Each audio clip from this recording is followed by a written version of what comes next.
Hello, hi, నమస్తే. అస్సలాముఅలైకుం. నేనిలా ఉన్నాను. మరి మీరెలా ఉన్నారు? మనిషి సంతోషంగా ఎప్పుడుంటాడు? మనిషి సంతోషంగా ఎప్పుడుంటాడు అంటే, డబ్బు ఉన్నప్పుడు సంతోషంగా ఉంటాడు. డబ్బు ఉన్నప్పుడు జీవితం సాఫీగా నడుస్తున్నట్టే అనిపిస్తుంది. ఇంట్లో మాటలు తగ్గవు, నవ్వులు ఆగవు. చిన్న సమస్య వచ్చినా సర్దుకుంటాం అనే ధైర్యం ఉంటుంది. బంధాలు దగ్గరగా ఉంటాయి, మన మాటకు విలువ ఉంటుంది. కానీ అదే డబ్బు లేనప్పుడు పరిస్థితి ఒక్కసారిగా మారిపోతుంది. ఒక కష్టం కాదు, అన్ని కష్టాలు కలిసి వస్తాయి. ఇంటి ఖర్చులు, అవసరాలు, బాధ్యతలు అన్నీ ఒకేసారి మన మీద పడతాయి. అప్పుడే మనిషికి ఒక ఒత్తిడి మొదలవుతుంది. డబ్బు లేనప్పుడు సమస్యలు మాత్రమే రావు, మన చుట్టూ ఉన్న బంధాల ప్రవర్తన కూడా మారుతుంది. ముందు ఉన్న దగ్గరితనం తగ్గుతుంది, మాటలు తగ్గుతాయి. మన బాధ ఎవరికో ఒక అసౌకర్యంలా మారుతుంది. అప్పుడే మనిషి అర్థం చేసుకుంటాడు, సుఖానికి అందరూ బంధువులే, కానీ కష్టం వచ్చినప్పుడు మాత్రం మనిషి చాలాసార్లు ఒంటరిగానే నిలబడతాడని. డబ్బు ఉన్నప్పుడు మనిషి జీవితం ఎలా ఉంటుందో, డబ్బు లేనప్పుడు కష్టం ఎలా మొదలవుతుందో, ఆ కష్టం మనల్ని ఎలా మారుస్తుందో ఈ వీడియోలో మాట్లాడుకుందాం. సుఖంలో ఉన్న మనిషికి జీవితం చాలా సులువుగా అనిపిస్తుంది. ప్రతిరోజు ఉదయం లేచినప్పటి నుంచి రాత్రి పడుకునే వరకు ఏ పని చేసినా ఒక నమ్మకం ఉంటుంది. ఏదైనా చూసుకుంటాను అనే ధైర్యం ఉంటుంది. డబ్బు ఉన్నప్పుడు ఇంటి వాతావరణం మారిపోతుంది. మాటలు గట్టిగా ఉండవు, చిన్న చిన్న విషయాలకే గొడవలు రావు. ఒక సమస్య వస్తే దాన్ని సమస్యలా కాకుండా ఒక పనిలాగా చూసే స్థితి ఉంటుంది. డబ్బు ఉన్నప్పుడు మనిషి మనస్సు కూడా కొంచెం విస్తరిస్తుంది. ఇతరుల బాధలు వినగలుగుతాడు, ఇతరుల అవసరాలు అర్థం చేసుకోగలుగుతాడు. ఎందుకంటే అతనికి తన అవసరాలు తీరుతాయనే భరోసా ఉంటుంది. ఇక్కడే మనం ఒక విషయం గమనించాలి. మనిషి మంచివాడు కావడం, మనిషి సుఖంలో ఉండడం చాలాసార్లు కలిసే నడుస్తాయి. డబ్బు ఉన్నప్పుడు మన మాటకు విలువ ఉంటుంది, మన అభిప్రాయానికి గౌరవం ఉంటుంది, మన సూచనలకు, సలహాలకు ప్రాధాన్యం ఉంటుంది. ఎవరైనా మన దగ్గరకు వచ్చి మాట్లాడితే మనకు గౌరవం ఇస్తున్నట్లు అనిపిస్తుంది. మన మాట వింటే మన వ్యక్తిత్వం గొప్పదని అనుకుంటాం. కానీ నిజానికి అది మన వ్యక్తిత్వం వల్ల కాదు, మన పరిస్థితి వల్ల. సుఖంలో ఉన్న మనిషిని అందరూ ఇష్టపడతారు. అతడి దగ్గరికి రావడం సులువు, అతడితో మాట్లాడడం సౌకర్యం, అతడి దగ్గర ఉండడం లాభం. అందుకే సుఖంలో ఉన్నప్పుడు మన చుట్టూ బంధాలు పెరుగుతాయి, స్నేహాలు బలపడినట్టుగా కనిపిస్తాయి, బంధువులు దగ్గరవారవుతారు, మన ఇంట్లో పండగల సంఖ్య పెరుగుతుంది. సుఖంలో ఉన్నప్పుడు మన తప్పులు పెద్దగా కూడా కనిపించవు. మన కోపం కూడా ఎదుటి వారికి అలవాటవుతుంది. మన మాటల్లో కఠినత ఉన్నా దాన్ని ఎవరూ ప్రశ్నించరు. ఎందుకంటే సుఖంలో ఉన్న మనిషిని అందరూ భరించగలుగుతారు. ఇక్కడే మనిషి ఒక పొరపాటు చేస్తాడు. ఈ గౌరవం తన వల్లే అనుకుంటాడు, ఈ బంధాలు శాశ్వతం అనుకుంటాడు, ఈ మనుషులు ఎప్పటికీ తనతోనే ఉంటారని నమ్మేస్తాడు. సుఖంలో మనిషి ఎక్కువగా ఆలోచించడు. ఎందుకంటే ఆలోచించాల్సిన అవసరం ఉండదు, రేపటి గురించి భయం ఉండదు, ఈరోజు సరిపోతుంది అన్న భావన ఉంటుంది. డబ్బు ఉన్నప్పుడు మనిషి తన బలహీనతలను దాచుకోవాల్సిన అవసరం ఉండదు. అవి బయటపడినా ఎవరూ వాటిని ఆయుధంగా వాడరు. సుఖం ఒక వెలుగు లాంటిది. ఆ వెలుగులో మనిషి ముఖం స్పష్టంగా కనిపిస్తుంది. కానీ అదే వెలుగు ఇతరుల నిజమైన ఉద్దేశాలను దాచేస్తుంది. ఆ వెలుగులో ఎవరు నిజంగా మనవాళ్ళో, ఎవరు పరిస్థితి వల్ల మనవాళ్ళో మనకు తేడా తెలియదు. అందుకే సుఖంలో ఉన్న మనిషి బంధాలను పరీక్షించడు, ప్రేమను అనుమానించడు, గౌరవాన్ని ప్రశ్నించడు. ఇది తప్పు కాదు, ఇది సహజం. ఎందుకంటే సుఖంలో ఉన్న మనిషి బతుకుతున్నాడు, పోరాడటం లేదు. కానీ ఇక్కడే ఒక నిజం దాగి ఉంది. సుఖంలో ఏర్పడిన బంధాలు మన జీవితానికి అలవాటవుతాయి. అవి మన జీవితానికి ఆధారం కాదు. ఆ ఆధారం ఎప్పుడు తెలుస్తుందంటే సుఖం తగ్గిన రోజు. అప్పటి వరకు సుఖంలో ఉన్న మనిషి తన జీవితం పూర్తిగా తన చేతుల్లోనే ఉందని అనుకుంటాడు. అన్నీ తన ప్లాన్ ప్రకారమే జరుగుతున్నాయని అనుకుంటాడు. కానీ జీవితం అలా ఉండదు. సుఖం ఒక దశ, అది శాశ్వతం కాదు. సుఖం ఒక్క రోజులో పోదు, అది మెల్లగా జారుతుంది. మనకు తెలియకముందే మన చేతుల్లో నుంచి జారిపోతుంది. ముందు మనం గమనించం, ఎందుకంటే మనకు అలవాటైపోయిన జీవితం ఇంకా అలాగే కొనసాగుతున్నట్టే అనిపిస్తుంది. ఖర్చులు అలాగే ఉంటాయి, బాధ్యతలు అలాగే ఉంటాయి, మన ఆలోచనలు కూడా అలాగే ఉంటాయి. కానీ లోపల మాత్రం ఏదో తెలియని తేడా మొదలవుతుంది. డబ్బు తగ్గినప్పుడు ముందు మన మనసులో భయం పుడుతుంది. బయట ఎవరికీ కనిపించదు. మనతో మనమే పోరాడతాం. ఇది తాత్కాలికమే అని మనల్ని మనమే నమ్మించుకుంటాం. రేపటికి అన్నీ సర్దుకుంటాయి అని మన మనసుకు నచ్చజెప్పుకుంటాం. ఎవరితోనూ పంచుకోకుండా మనలోనే దాచుకుంటాం. ఎందుకంటే మనకు భయం ఉంటుంది, మన బలహీనత బయటపడితే మన విలువ తగ్గిపోతుందేమోనని. డబ్బు తగ్గినప్పుడు కష్టం ఒక్కటే కాదు, అన్ని కష్టాలు కలిసి వస్తాయి. ఇంటి ఖర్చులు ఆగవు, పిల్లల అవసరాలు ఆగవు, బాధ్యతలు మాత్రం ఇంకా ఎక్కువగా మన మీద పడతాయి. ఒకవైపు లెక్కలు, మరోవైపు అవసరాలు, మధ్యలో మనసు. ఇది ఎవరికీ కనిపించకుండా నెమ్మదిగా విరుగుతుంది. డబ్బు తగ్గినప్పుడు మన మాటలు తగ్గుతాయి. మాటలు తగ్గితే మన నవ్వు తగ్గుతుంది. నవ్వు తగ్గితే మన ఉనికే మారిపోతుంది. ముందు రోజు పలికిన ఫోన్ ఇప్పుడు మోగటం మానేస్తుంది. ముందు ఆసక్తిగా అడిగినా ఏం చేస్తున్నావు ఇప్పుడు అవసరం లేని ప్రశ్నలా మారుతుంది. ఇది ద్వేషం కాదు, ఇది శత్రుత్వం కూడా కాదు, ఇది మన పరిస్థితి. డబ్బు లేనప్పుడు మన బాధ ఎవరికో ఒక అసౌకర్యంలా అనిపిస్తుంది. మన సమస్య ఎవరికో ఒక భారంలా అనిపిస్తుంది.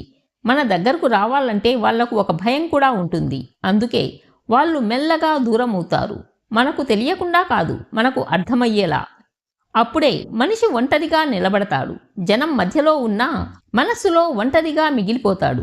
రాత్రి నిద్రపట్టదు, ఆలోచనలు ఆగవు, ఎవరి ముందు చెప్పాలో తెలియదు, ఎవరి దగ్గర అడగాలో అర్థం కాదు.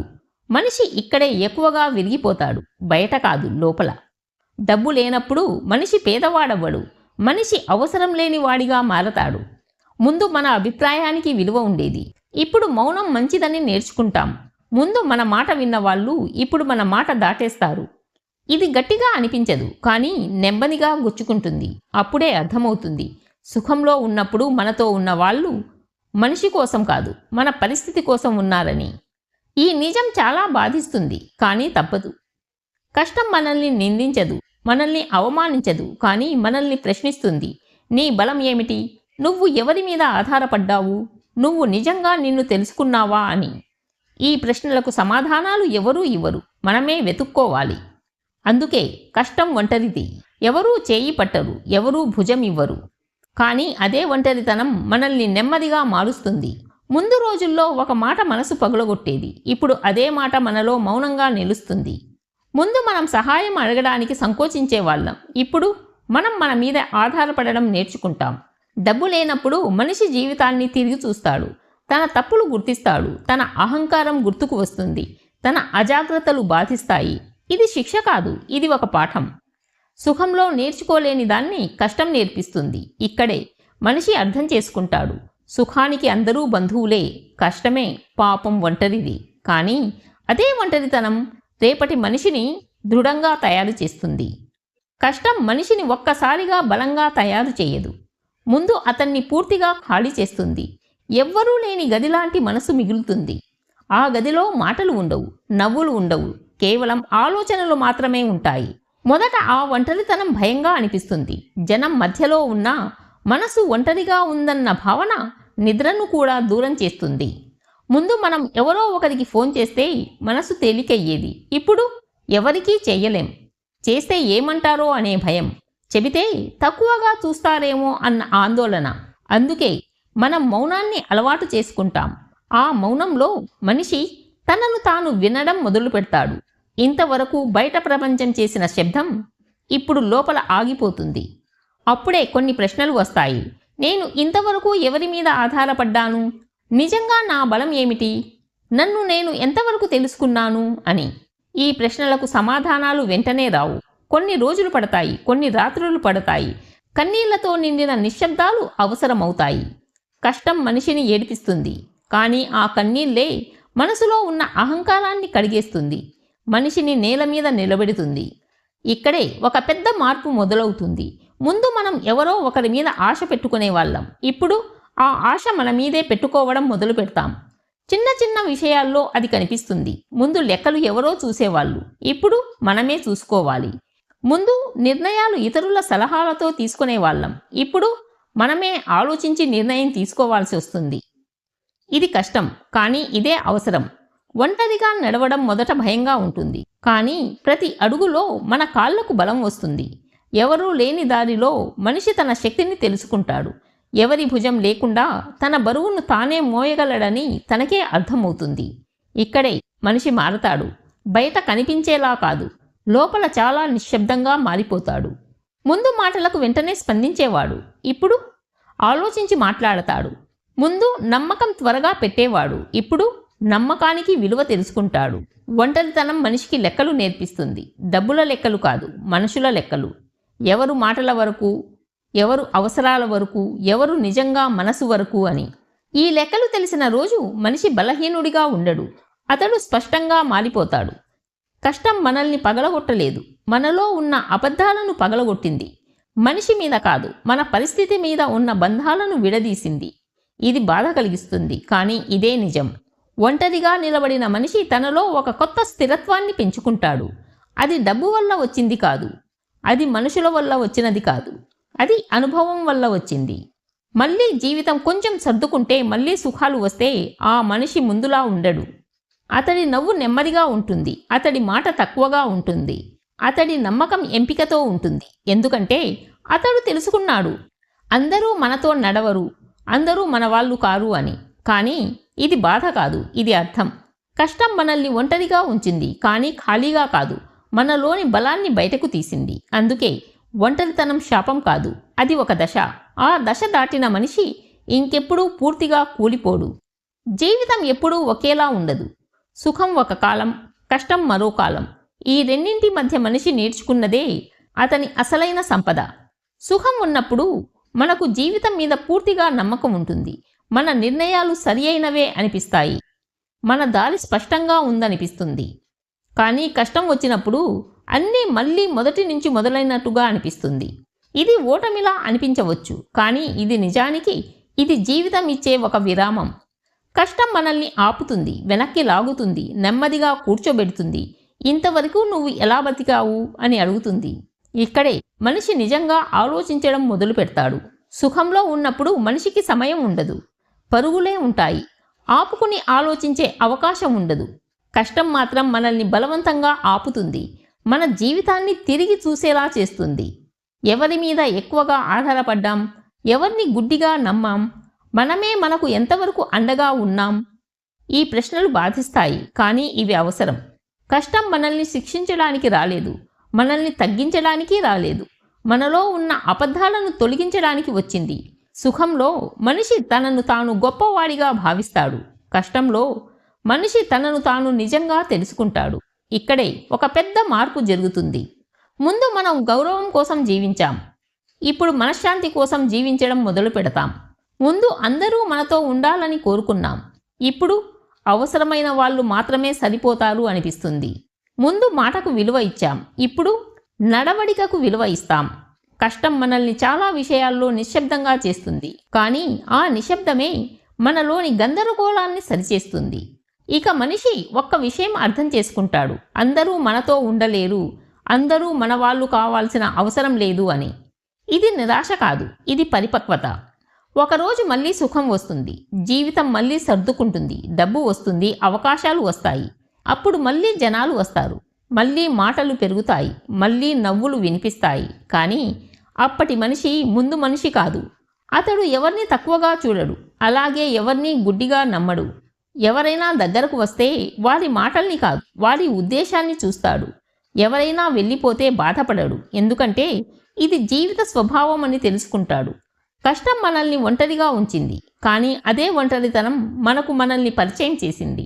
మన బలహీనతల్ని చూపించింది, మన బలాన్ని గుర్తు చేసింది. అందుకే గుర్తుంచుకోవాల్సిన మాట ఒక్కటే, సుఖానికి అందరూ బంధువులే. అది తప్పు కాదు, అది సహజం. కష్టమే పాపం ఒంటరిది, కానీ అదే కష్టం మన జీవితానికి నిజమైన గురువు. ఎందుకంటే సుఖం మనకు మనుషుల్ని ఇస్తే, కష్టం మనకు మనల్ని ఇస్తుంది. ఇది దొరకడం కాదు, ఇది తిరిగి మన దగ్గరకే రావడం.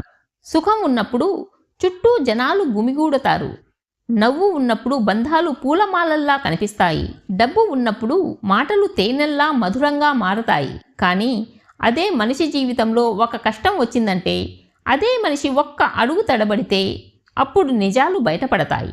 సుఖానికి అందరూ బంధువులే, కష్టమే పాపం ఒంటరిది. అప్పుడే మనిషి అర్థం చేసుకుంటాడు ఎవరు మాటల బంధువులో, ఎవరు మనసుకు దగ్గరగా ఉన్న బంధువులో అని. డబ్బు ఉన్న రోజుల్లో మన చుట్టూ తిరిగే వాళ్ళు డబ్బు లేనప్పుడు దూరం నుంచే చూస్తారు. మన బాధ వింటామని చెప్పిన వాళ్ళు మన కన్నీళ్లను చూసి మౌనం పాటిస్తారు. అది వారి తప్పు మాత్రమే కాదు, ఇది లోక స్వభావం. కష్టం మనల్ని బలహీనుల్ని చెయ్యడానికి రాదు, మనల్ని బలవంతుల్ని చెయ్యడానికి వస్తుంది. నిజమైన మనుషుల్ని గుర్తు పట్టించడానికి వస్తుంది. మన లోపల ఉన్న శక్తిని బయటకు తీసేందుకు వస్తుంది. అందుకే కష్టంలో ఒంటరిగా ఉన్నప్పుడు భయపడకండి. ఆ ఒంటరితనమే మీ అసలు బలమవుతుంది. ఆ నిశ్శబ్దమే మీ జీవితానికి కొత్త దారి చూపిస్తుంది. సుఖం వచ్చి వెళ్ళిపోతుంది, కష్టం వచ్చి నేర్పుతుంది. ఈరోజు మీ పక్కన ఎవరూ లేరని బాధపడకండి. రేపు మీరు మళ్ళీ నిలబడినప్పుడు, మీరు ఎవరిపై ఆధారపడకుండా నడిచే రోజు మీ విలువ మీకే అర్థమవుతుంది. అప్పుడే మీరు తెలుసుకుంటారు, సుఖానికి అందరూ బంధువులే, కష్టమే ఒంటరిది కాదు, అది మనల్ని మనమే చేసుకునే గురువు అని. ఈ వీడియో మీకు నచ్చినట్లయితే లైక్ చేయండి, షేర్ చేయండి అండ్ సబ్స్క్రైబ్ చేయడం మర్చిపోవద్దు. మరొక మంచి వీడియోతో మళ్ళీ కలుద్దాం.